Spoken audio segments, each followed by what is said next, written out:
Hi hello नमस्कार जय Jagannath friends माने आउ एक गुरुत्वपूर्ण अपडेट माध्यम रे मु सूर्यकांत पुन थरे आपण मानकु स्वागत करूछि आपण मानकर ए प्रिय Odia YouTube channel Odia tech Guru 9.3 को। सो फ्रेंड्स माने एबे सामना को आसुछि कि सुभद्रा को नै बड़ घोषणा कले हमर सरकार। से घोषणाटी होछि कोन ना ए मानकु मिलिबनी आउ सुभद्रा किस्तिर टंका। हां या केउ मानकु मिलिबनी केउ माने एलिजिबल अटंती काको मिलिबो एवं एवं केउ मानको नाम कटिबो ए सब किछि म आज ए वीडियो रे आपण मानको एक्सप्लोर करिवि। तबे चलंतु आउ कोनसे समय नष्ट न करी आरंभ करिवा आजरो ए अपडेट। फ्रेंड्स माने सुभद्रा योजना को नै बड़ अपडेट आसुछि एवं एहा ऊपर आसीछि नुवा नियम। वर्तमान सुधा सुभद्रा योजना रे तीनटी किस्ती मिली सारिथिबा बेले एबे एही योजना रे नुवा नियम आनिबा को जाउछंती राज्य सरकार। बुझि पाले प्रथम रु नै अबिका पर्यंत सुभद्रा योजना जेतेडा किस्ती जो हिताधिकारी मानको मिली योग्य हिताधिकारी मानको सेमानको तीनोटी किस्ती सर्वमोट मिली एवं चतुर्थ किस्ती जेतेबेले समय आसीछि पाइबार सेतेबेले ठारू सरकार बंद करिसंती। ठीक अछि एवं चतुर्थ किस्ती आनिबा पूर्व सरकार वर्तमान नुवा नियम आनिबा को जाउछंती एवं से नियम सब कोन आगो जानिबा। हाँ या सुभद्रा योजना को नहीं आसुछि एक बड़ गुरुत्वपूर्ण अपडेट यह कि वार्षिक 18,000 टंका रु अधिक वृत्ति पाउथिले मिलिबनी आउ सुभद्रा योजना टंका।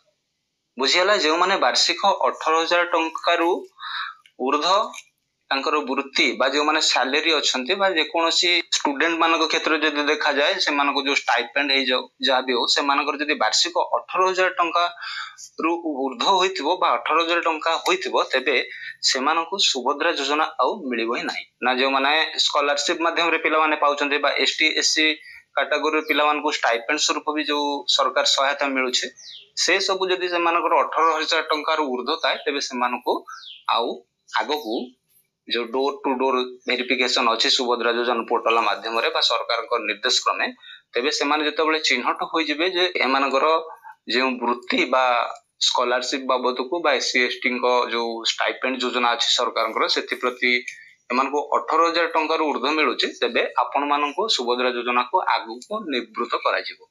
बुझला तेबे सेमानको एतरे शामिल आउ करा जिवो नाही जहाँकि एठार सरकार संपूर्ण क्लियर भाव में आपन को मेंशन कर दैछंती। केंद्र और राज्य ठारू आर्थिक सहायता पाउथिले अयोग्य हेबे एही नियम लागू करिबा पूर्वरु उच्च शिक्षा और एसटीएससी विभाग रो महिला और शिशु विकास विभाग चिठी लिखिছে कोन लिखिছে ना सहायता पाउथिबा 21 वर्ष रो ऊर्ध्व महिलांक तथ्य देबा को निर्देश दियाइছে।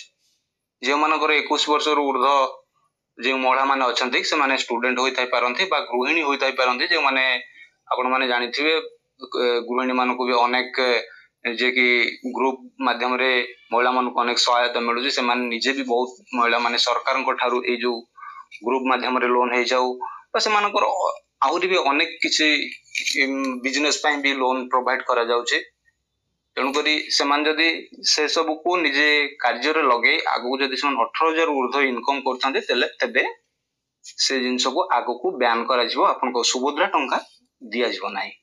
बुझियले तबे एही नियम लागू करिबा पूर्वरु उच्च शिक्षा और एससी एसटी विभाग को महिला और विकास चिठी लिखिছে सही परि राज्य सरकारन को फ्लैगशिप स्कीम सुभद्रा योजना रे तीनटी किस्ती टंका हिताधिकारी खाता को आसी सारिছে जाकि मु कहितली पूर्वरु जे कि ए पर्यंत सुभद्रा योजना मात्र तीनोटी किस्ती दिया जायछि जे माने तीनोटी किस्ती रे 5-5 हजार करी 15,000 टंका पाइछन्ते एवं ता परठार संपूर्ण स्टॉप बा संपूर्ण बंद होई अछि सुभद्रा योजना रो किस्ती। ठीक अछि तीनोटी किस्ती रे मोट 15,000 टंका पाइ सारिछन्ती ओ एहा 1 कोटी रो अधिक हिताधिकारी माने पाइछन्ती। बुझियला एई जो तीन किस्ती रे ए जो तीन थर सरकार 5-5 हजार टंका 15,000 टंका दैछन्ती यह सर्वमोट केते हिताधिकारी पाइछन ना सर्वमोट 1 कोटी रु अधिक हिताधिकारी मान पाइछन्ती। क्लियर हेले समस्त योग्य हिताधिकारी निकट रे जे भली भाबे सुभद्रा पहुंचिबो से नै योजना को क्रियान्वयन करिसंती लगातार भाबे प्रयास करि रखिसंती सरकार। बुझियला जाकि सरकार सबु बळ पई जेंते कोनोसी भी जणे योग्य हिताधिकारी केमिति भी ए सुभद्रा योजना रो वंचित न हेउ सेति पई सरकार एते तत्परतार सहित स्टेप नउछंती बा एक्शन नउछंती जे कि ए स्कीम रो केही जे कि हमर उप मुख्यमंत्री अछंती श्रीमती प्रभाती परिडा मैम से तो संपूर्ण नहीं कि सुभद्रा योजना अनेक अपडेट न्यूज माध्यम रे सब बाइट उपर बाइट दउछन आपण माने देखि पड़थिबे। तेबे सरकार बहुत गुरुत्वपूर्ण भाव तत्परता सहकारे ये जिनस को सामना को लेकिन अग्रसर होउछंती जे कि कोनोसी महिला बा कोनोसी मां माने केबे भी वंचित न होंतु सुभद्रार गोटे किस्ती रो। ठीक अच्छे। तेबे चतुर्थ किस्ती टंका केबे आसीबो आउ एहा केउ माने पाइबे पूर्वरु मध्य समस्त योग्य हिताधिकारी निकट रे सुभद्रा योजना टंका पहुंचाइबा नै आसंता वर्ष महिला दिवस अर्थात 2026 मार्च 8 तारिख रे मिलिबो सुभद्रा योजनार चतुर्थ किस्तीर टंका घोषणा करि सारिछन्ती राज्य सरकार। मु आगुरु मध्य ही सुभद्रा योजना के नै कि हम चैनल रे वीडियो अपलोड करछे। मु सेतबळे भी कहितली आउ आज मध्य ए वीडियो रे कहूची ए जिनस भी मु मन को कहना है या ऑफिशियल लिंक हिसाब रे सामना को आसी ऑफिशियल वेबसाइट माध्यम रे सामना को आसी जहा को हम रिसर्च करके पाइछु रिसर्च माध्यम रे ताहा ही मु आपन सामना को कहूची। मु जहा कहितली सरकार केवल वर्ष को 2टी किस्ती माध्यम रे आपन को सुभद्रा योजनार पैसा देबे 6 मास को थरे लेखा वर्ष को 2 थर। गोटे होची आंतरजातिक महिला महादिवस जोटा कि पालन करा जाए सेटा केबे ना मार्च 8 तारिख रे हुए बस आउ गोटे राखी पूर्णिमा दिन। तेबे एई 2टी दिन रे सरकार सुभद्रा जे कोनसी पैसा पेंडिंग थाउ किस्ती जदि आपनकर पड़ी कि थाउ से सही 2टी डेट धार्य करछन्ते वर्ष को 2 थर देबे बोली आउ ताहा मते आज सामना को ऑफिशियल वेबसाइट माध्यम रे सामना को आछि। मु आपन को जणै रखुछे।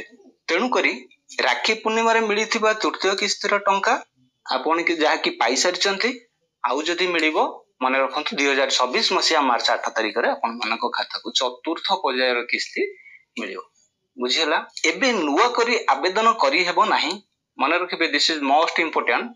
जो माने केबे भी सुभद्रा पोर्टल ले आवेदन करि नथिले बा अप्लाई कर नथिले एबे नुवा करी आवेदन करि हेबो नाही। पोर्टल वेरिफिकेशन अनुसार 1 कोटी रु अधिक हिताधिकारी सुभद्रा टंका पाई सारिछन्ती। ठीक अछि। सरकार जो टार्गेट थिला 1 कोटी महिला को सुभद्रा योजना जोगाई देबे बोली ता तो 1 कोटी रु ऊर्ध्व छुई सारलानी। सेथि पई पोर्टल वेरिफिकेशन अनुसार एबे 1 कोटी रु अधिक हिताधिकारी सुभद्रा टंका पाई सारिछन्ती। तेनु करी केते पाइछन ना 3टी जाक किस्ती रे पाई सारिछन्ती हिताधिकारी माने। पूर्वरु 3टी किस्ती रे मोट 15,000 टंका लेखाए पाई सारिछन्ती राज्यर 1 कोटी रु अधिक महिला किंतु अयोग्य हिताधिकारी को एथिरु बाद दैछन्ती राज्य सरकार बुझिला। ए जो 1 कोटी रु ऊर्ध्व सुभद्रा योजना हिताधिकारी माने पाई सारिछन्ती 3टी किस्ती रो पैसा बा किस्ती रो टंका से माने केउ माने थिले ना जे माने योग्य हिताधिकारी थिले आ जे माने अयोग्य हिताधिकारी माने से माने कटिचन्ती बा बात पडिचन्ती। अबिका आपण मानको मन प्रश्न आसे जो अयोग्य हिताधिकारी माने किए आ योग्य हिताधिकारी माने हमें काहा को कहिबा बा जानिबा योग्य किए अयोग्य किए ता पई मु पूर्वरु चैनल रे वीडियो अपलोड अछि आपण माने जाईकी देखि पारंती। वर्तमान जहा नुवा अपडेट आछे सेही अपडेट को मु सामना को आपण मानकर आनुछे एवं यह अति सहज रे बुझिबा को गले आसंता वर्ष मार्च 8 तारिख रे पुणी 5,000 टंका लेखाए पाइबे सुभद्रा हिताधिकारी माने। तेबे नुआ हिताधिकारी माने आवेदन करि परिबे कि नाही से नै परवर्ती समय रे सूचना देई पारंती राज्य सरकार। आपण चैनल सहित जड़ित हेई थांतु मु सबुल पई नुआ नुआ योजना सुभद्रा हेई जाऊ बा आपनकर पीएम किसान योजना हे गला बा सीएम किसान योजना हे गला बा आपनकर सूर्य घर योजना हे गला ए सब जिंस रे जेतेबेले नुआ नुआ अपडेट किछि आने मु सर्वप्रथम ए चैनल रे मु अपलोड करे बा आपण मानक अवगति निमित्त मु वीडियो आनी थाए। तेबे चैनल सहित जड़ी ही रही थांतु जेतेबेले ई स्कीम ऊपर कोनोसी न्यू किछि अपडेट आनंती हम ओडिशा सरकार मु ता ऊपर निश्चिंत वीडियो बने देबी। बिल्कुल भी टेंशन नियंतु नाही। तेबे नुआ हिताधिकारी आवेदन करि परिबे कि नाही से नै परवर्ती सूचना देई पारंती राज्य सरकार देले मु आपण मानक सामना को निश्चिंत जणे देबी। तेबे ओडिशा रे सरकार प्रथम थर पई बीजेपी सरकार गठन करबा परे फ्लैगशिप योजना रे सुभद्रार शुभारंभ करा जायतिला बुझि पाले। ए योजना जेतेबेले प्रथम शुभारंभ हला प्रथम थर पई बीजेपी सरकार गठन करबा परे याको फ्लैगशिप योजना रे सुभद्रार शुभारंभ करा जायतिला। राज्य रे 1 कोटी रु अधिक महिला को आर्थिक भावे स्वावलंबी करबा उद्देश्य रे एबोली योजना हाथ को नैथिले राज्य मोहन माझी सरकार बुझी गला। ए जो योजना को आनी थिले सुभद्रा योजना सरकार का लक्ष्य बा उद्देश्य थिला प्रत्येक 1 कोटी महिला माने निजको स्वावलंबी करी निजर गोड़ ऊपर ठिया होई परिबे। तबे फ्रेंड्स माने एहा थिला आजिरो सुभद्रा को नै गुरुत्वपूर्ण अपडेट। तबे आशा करछि अपडेट आपण मानकु निश्चिंत पसंद आसिथिबो। जदि वीडियोटी भलो लागि थाय गोटी लाइक करबा सहित सांग साथी शेयर करंतु एवं जदि चैनल रे प्रथम थर पय आसी थांती आ एई पर्यंत चैनल को सब्सक्राइब करनांती चैनल को सब्सक्राइब करी पाखर थिबा बेल आइकन को ऑल पर प्रेस कर पाबे मोर अनुरोध। कारण मो एई भली जेतेबेले नुवा नुवा अपडेट किसी आगु अपलोड करिवि जार सर्वप्रथम नोटिफिकेशन आपण माने पाई परिबे। तबे फ्रेंड्स माने देखा हवा आउ एक सुंदर शिक्षणीय वीडियो माध्यम रे। Wish you very happy Diwali. स्वस्थ रहंतु, मस्त रहंतु। जय हिंद, जय उड़ीसा एंड जय जगन्नाथ।